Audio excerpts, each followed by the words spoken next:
पूज्य लाला जी महाराज लिखते हैं, परमात्मा ने इंद्रियों को बहिर्मुख इसलिए किया है कि स्वास्थ्यकर सुबुद्धिदायक विशुद्ध विषयों को ग्रहण करें, किंतु अविवेकी विषयासक्त हो जाते हैं, जिससे जीव बाह्य विषयों को ही देखता है, अंतरात्मा को नहीं।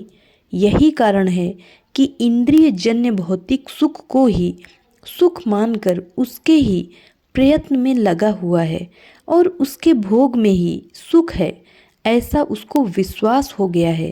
परंतु वास्तव में वह भ्रम में ही है, क्योंकि सुख या आनंद आत्मा के अतिरिक्त और कहीं है ही नहीं।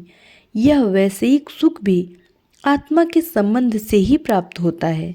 जैसे कछुआ अपने अंगों को समेट लेता है, वैसे ही जब पुरुष सब ओर से इंद्रियों के विषयों से अपनी इंद्रियों को समेट लेता है, तब उसकी बुद्धि स्थिर होती है। योगी की दृष्टि से यह प्रत्याहार है, क्योंकि इंद्रियों से संबंध न रखकर चित्त के स्वरूप हो जाना ही प्रत्याहार है। साधना के फल स्वरूप एक और बात सामने आती है कि जब इंद्रियों को विषयों से हटाकर अंतर्मुखी किया जाता है, तब मन में संकल्प विकल्प अत्यंत ही गतिशील हो जाते हैं। सामान्य स्थिति की अपेक्षा मन की उछल कूद की गति अत्यंत बढ़ जाती है और इंद्रिय द्वारों से बाहर निकलकर भोग की प्राप्ति के निमित्त मन व्याकुल हो उठता है।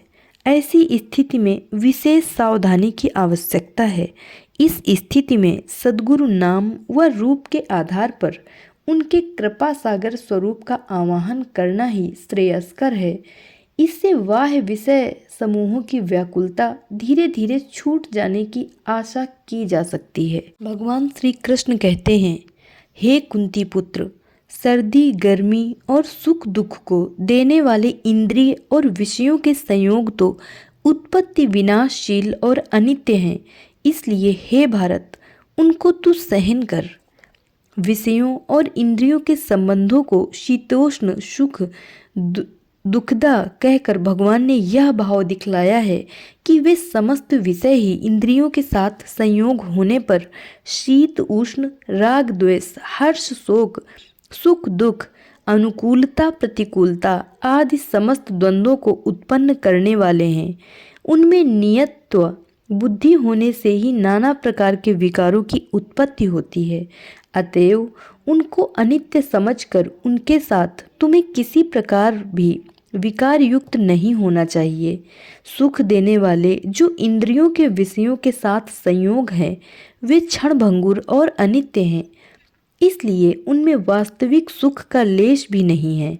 अतः तुम उनको सहन करो, अर्थात उनको अनित्य समझकर उनके आने जाने में राग द्वेष और हर्ष शोक मत करो। बंधु बांधवों का संयोग भी इसी में आ जाता है, क्योंकि अंतःकरण और इंद्रियों के द्वारा ही अन्य विषयों की भांति उनके साथ संयोग वियोग होता है। अतः भगवान का आदेश है कि सभी प्रकार के संयोग वियोग के परिणाम स्वरूप सुख दुखों को सहन करो।